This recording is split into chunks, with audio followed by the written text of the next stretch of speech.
Shalom, saudara yang diberkati dalam nama Tuhan Yesus Kristus. Bertemu lagi dengan saya, Pendeta Novel Saragi. Firman Tuhan yang menyapa kita pada saat ini tertulis di dalam kitab Habakuk.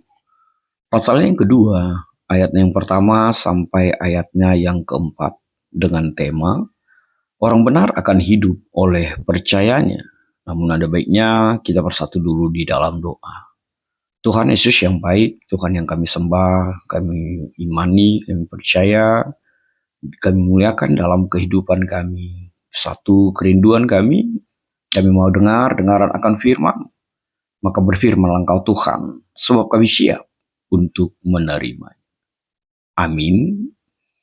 Saudaraku, di dalam nama Tuhan Yesus Kristus, seperti yang saya sebut tadi, bahwa firman Tuhan yang menyapa kita tertulis dalam kitab Habakuk pasal yang kedua, ayatnya yang pertama sampai ayatnya yang keempat. Begini firman Tuhan. Orang yang benar akan hidup oleh percayanya. Aku mau berdiri di tempat pengintaianku dan berdiri tegak di menara.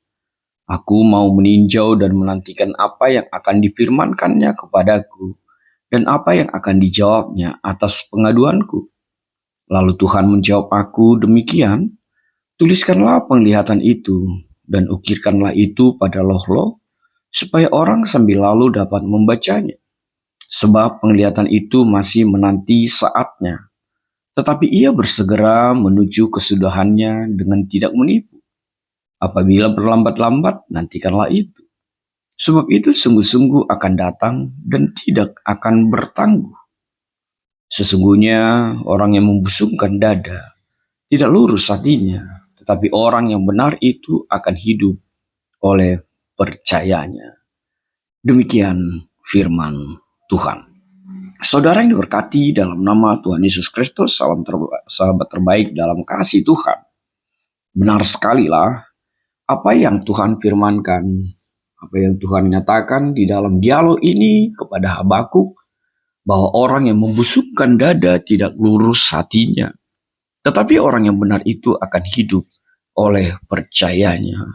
Benar bahwa iman itu menjadi kekuatan menjalani hari-hari kehidupan kita.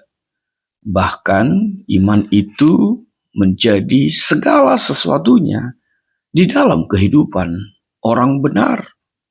Itu sebabnya dikatakan orang benar itu akan hidup oleh percayanya. Dalam arti apa yang dia imani, iman kepada Tuhan Yesus Kristus itu akan mengendalikan, akan menjadi pedoman kompas menjalani hari-hari kehidupannya. Saudaraku, sahabat terbaik dalam kasih Tuhan, Habakuk ini adalah nabi yang hidup di akhir abad ke-7 sebelum Masehi, di masa-masa terakhir kerajaan Yehuda sebelum kehancuran Yerusalem oleh bangsa Babel tahun 586 sebelum Masehi. Habakuk adalah salah satu dari 12 nabi kecil. Namun tulisan-tulisannya sangat penting sekali mengungkapkan pergulatan seorang nabi dengan keadilan Allah di tengah penderitaan bangsanya.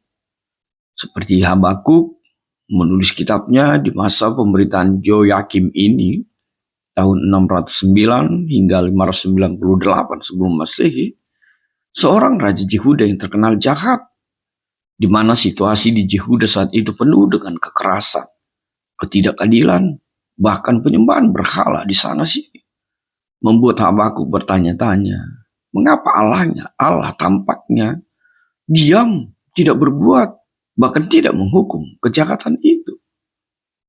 Saudaraku, sahabat terbaik dalam kasih Tuhan, Habakuk memulai kitabnya dengan keluhan kepada Allah mengenai ketidakadilan dan penderitaan yang dilihatnya di Yehuda. Bisa kita lihat di Habakuk 1, ayat yang kedua sampai ayat yang keempat. Dia bertanya, kenapa Allah membiarkan kejahatan terjadi tanpa campur tangan Tuhan? Namun Allah menjawab bahwa Habakuk akan melihat bahwa Allah akan menggunakan bangsa Babel atau Kasdim yang dikenal sebagai bangsa yang lebih jahat untuk menghukum Yehuda. Dan akhirnya hal ini membuat Habakuk bingung dan bertanya, bagaimana mungkin Allah yang kudus dan adil menggunakan bangsa yang lebih jahat untuk menghukum Yehuda? Bisa kita lihat di pasal 1 ayat yang ke-12 sampai ayat yang ke-17. Dan setelah pertanyaan ini, Allah menjawab kembali dengan memberikan janji bahwa pada akhirnya Babel juga akan dihukum dan keadilannya akan ditegakkan. Saudara yang diberkati, secara umum konteks situasi historis ketika itu seperti yang telah saya singgung tadi, Yehuda berada di bawah tekanan kekuatan besar di sekitarnya, termasuk Asyur dan Babel. Bangsa Asyur itu pernah menjadi kekuatan dominan di wilayah itu, sedang berada di ambang kehancuran. Sementara Babel sedang bangkit dan menjadi kekuatan yang besar yang luar biasa serta menakutkan. Dan situasi ketidakpastian politik, ancaman invasi, ketidakadilan sosial di Yehuda menciptakan kekacauan yang membuat Habakuk bertanya-tanya, apa rancangan Allah untuk ini semua? Apa yang mau Allah nyatakan? Apa maksud Allah di dalam situasi yang dialami Yehuda ketika itu? Saudaraku, sahabat terbaik dalam kasih Tuhan, apa yang bisa kita lihat sebagai penegasan nats ini? Hal yang pertama yang mau ditegaskan, sabaran dalam menanti jawaban Allah. Yang kedua, pentingnya mencatat dan mengingat janji Allah itu. Itu kita lihat di ayat yang kedua. Lalu yang ketiga, kepastian penggenapan janji Tuhan. Ayat 3 mengatakan, lalu hal yang keempat yang mau ditegaskan tidak lain adalah kontras sekali antara kesombongan dan iman percaya itu. Di mana di ayat keempat menyoroti dua jenis manusia. Dikatakan orang yang membusungkan dada, orang yang sombong, tidak lurus hatinya. Dibandingkan orang benar yang hidup oleh iman percayanya. Lalu yang berikut adalah orang benar hidup oleh percayanya.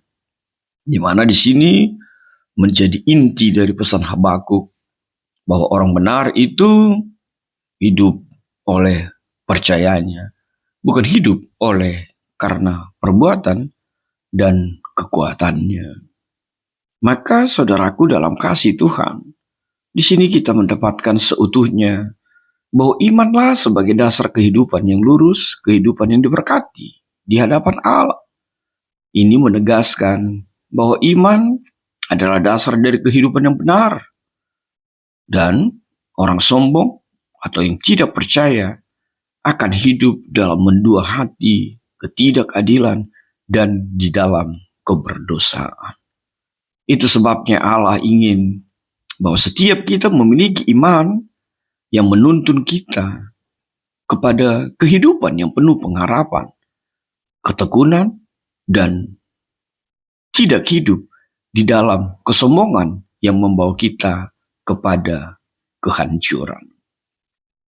Saudara yang berkati dalam nama Tuhan Yesus Kristus, tema kita seperti yang saya sebut tadi adalah orang benar akan hidup oleh percayanya. Lalu apa yang bisa kita kaitkan dengan tema kita, orang benar akan hidup oleh percayanya ini? Hal yang pertama yang bisa kita kaitkan, hidup dalam iman adalah dasar kehidupan orang benar. Kita melihat di ayat yang keempat, Habakuk secara langsung menyatakan bahwa orang benar itu akan hidup oleh percayanya. Di sini kita mendapatkan sebuah kekuatan tema bahwa orang benar bukan hanya hidup secara fisik, tetapi juga hidup secara rohani dan moral melalui iman kepada Tuhan Allahnya, Yesus Kristus, Tuhan kita. Lalu apa yang kedua kaitan temanya yang bisa kita kaitkan? Percayalah kepada janji Allah di tengah ketidakpastian. Saudaraku, dalam konteks Habakuk ini, Allah menyatakan bahwa janjinya pasti akan digenapi. Bahkan, kalaupun tampaknya tertunda seperti yang disebutkan oleh ayat yang ketiga itu. Tapi orang benar harus mengimani bahwa janji Allah itu akan nyata di tengah-tengah kehidupan kita. Dan jangan pernah melihat, jangan pernah berhitung akan lamanya penantian itu. Tapi berhitunglah, tapi hiduplah tetap di dalam iman bahwa janji Allah akan pasti dan nyata. Lalu apa yang ketiga? Iman yang menghasilkan kehidupan penuh pengharapan. Ini kita melihat kaitan tema yang begitu luar biasa, bahwa percaya itu, beriman kepada Allah itu, menjadikan kehidupan kita penuh pengharapan. Lihatlah mata, kepala dari seorang Habakuk melihat kehancuran dan kejahatan yang terjadi di Yehuda. Dan dia bertanya, kapan Tuhan menyelesaikan ini? Kenapa Tuhan membiarkannya? Tapi di sini kita melihat Habakuk dipakai Tuhan agar orang benar hidup dalam pengharapan yang dibangun oleh iman percayanya. Sebab iman percaya kepada Tuhan Yesuslah memberikan kekuatan untuk bertahan dalam keadaan sulit apapun di dalam kehidupan kita. Lalu apa yang keempat? Diperbandingkan kontras sekali antara kesombongan dan hidup di dalam iman. Orang yang sombong akan bersandar kepada kekuatannya sendiri. Tapi orang benar itu akan hidup oleh imannya. Iman yang bersandar kepada Allah. Bukan pada diri sendiri, bukan pada kuatnya. Dan disinilah kita mendapatkan kekuatan melalui tema itu. Orang benar yang hidup dalam iman akan mempercayakan hidup mereka kepada Allah. Dan orang sombong akan menolak untuk mengimani Tuhan Yesus. Dan pasti selalu mengandalkan kuat dan hebatnya. Dan dipastikan dia akan gagal memahami dan hidup di dalam rancangan Tuhan. Lalu di sini kita diajak juga untuk memahami kaitan tema yang berikutnya. Bahwa iman yang tidak bergantung kepada situasi luar. Artinya apa? Di sini kita melihat bahwa orang benar itu, orang percaya itu tidak hidup berdasarkan situasi eksternal atau kondisi dunia di sekitarnya. Orang benar harus hidup berdasarkan imannya kepada Tuhan Yesus. Terlepas sebagaimana besarnya tantangan atau ketidakpastian yang dialami di tengah-tengah kehidupan ini. Lalu apa yang terakhir yang bisa kita kaitkan dengan tema kita? Iman percaya itu adalah sumber kehidupan dan ketekunan. Saudaraku, hidup oleh iman itu mencakup ketekunan dalam menanti janji Allah.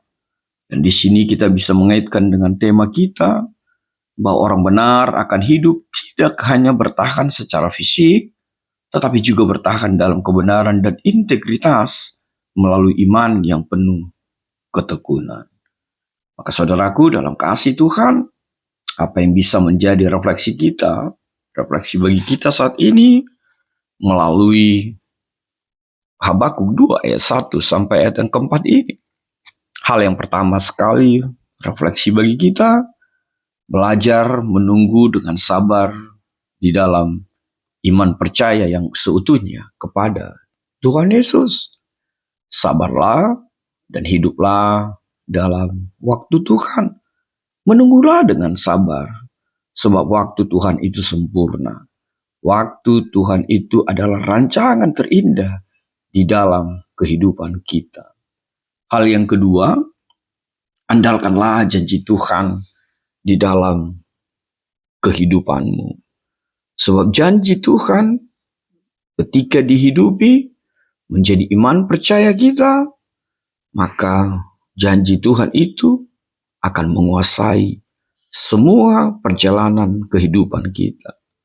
Mulailah dengan mengandalkan firman Tuhan, bergaulah dengan firman-Nya, sehingga firman-Nya menuntun dan menghiburmu dalam setiap situasi apapun yang engkau alami di dalam kehidupan ini. Lalu apa yang ketiga? Hiduplah oleh imanmu, hiduplah oleh percayamu, bukan karena penglihatan matamu. Kenapa itu menjadi refleksi? Sebab memang seperti ketakutan Habakuk yang melihat dengan mata kepalanya sendiri situasi itu, membuat dia sepertinya ragu akan karya Tuhan, rancangan Tuhan dalam hidupnya. Tapi di sini kita diajak seperti apa yang dikatakan oleh Tuhan Yesus kepada Thomas itu. Percayalah bahwa walaupun engkau tidak melihat. Hal yang keempat, percaya pada keadilan Tuhan di tengah ketidakadilan. Saudaraku, dalam kasih Tuhan, melalui kitab Habakuk ini, Tuhan mau ajarkan setiap kita bahwa keadilan Allah itu akan menghampirimu, keadilan Allah itu akan menjadi milikmu. Kalaupun saat ini kita sering menyaksikan ketidakadilan, baik secara sosial, ekonomi maupun politik, namun sebagai orang percaya, kita dipanggil untuk mempercayai bahwa Allah adalah hakim yang adil. Keadilannya akan ditegakkan tepat pada waktunya. Lalu apa yang kelima? Hiduplah dengan integritas di tengah dunia yang sombong dan angkuh ini.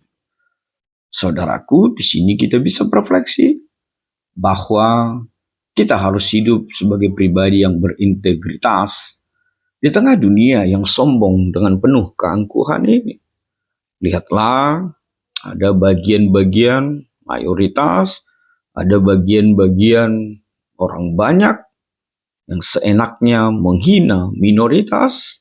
Dan terakhir kita melihat saat ini bagaimana seseorang yang disebut Ratu Entok yang mengubah jenis kelaminnya menjadi tidak jelas dengan pongahnya, dengan sombongnya, memaki, mengejek, menghina gambar Tuhan Yesus yang kita percayai. Namun melalui tema kita saat ini, kita diajak untuk tetaplah hidup berintegritas, hidup seperti apa yang kau imani di dalam Tuhan Yesus. Dan jangan pernah imanmu luntur oleh setiap ungkapan, ucapan, makian yang memaki dan menghina Tuhan yang engkau imani. Lalu apa yang berikut? Milikilah iman yang aktif dan berpengharapan. Sama seperti Habakuk, Tuhan mengajak dia untuk memiliki iman yang aktif dan selalu berpengharapan. Iman yang hidup adalah iman yang terus bertumbuh dan bergerak maju. Meskipun banyak tantangan, pergumulan yang kita alami. Lalu apa yang berikut? Yang ketujuh, jadilah teladan dalam hidup berimanmu. Artinya apa? Kehidupan iman kita, percayailah bukan hanya untuk dirimu sendiri, tetapi juga untuk menguatkan dan memberi teladan bagi orang lain. Imanmu harus menerangi, imanmu harus menggarami. Yang terakhir, iman itu membawa kehidupan, bukan hanya sekedar bertahan. Tema kita tadi mengatakan orang benar akan hidup oleh percayanya. Hal itu menekankan bahwa iman bukan hanya membuat kita bertahan dalam situasi sulit, tetapi juga memberikan kehidupan yang sejati. Amin. Tuhan memberkatimu. Kita bersatu di dalam doa. Bapa di dalam sorga, terima kasih Tuhan buat kebenaran firman-Mu. Biarlah firman-Mu menjadi kuat setiap kami, agar kami sebagai orang benar yang hidup oleh percayanya. Dalam kasih-Mu, yang berdoa dan ucap syukur. Amin.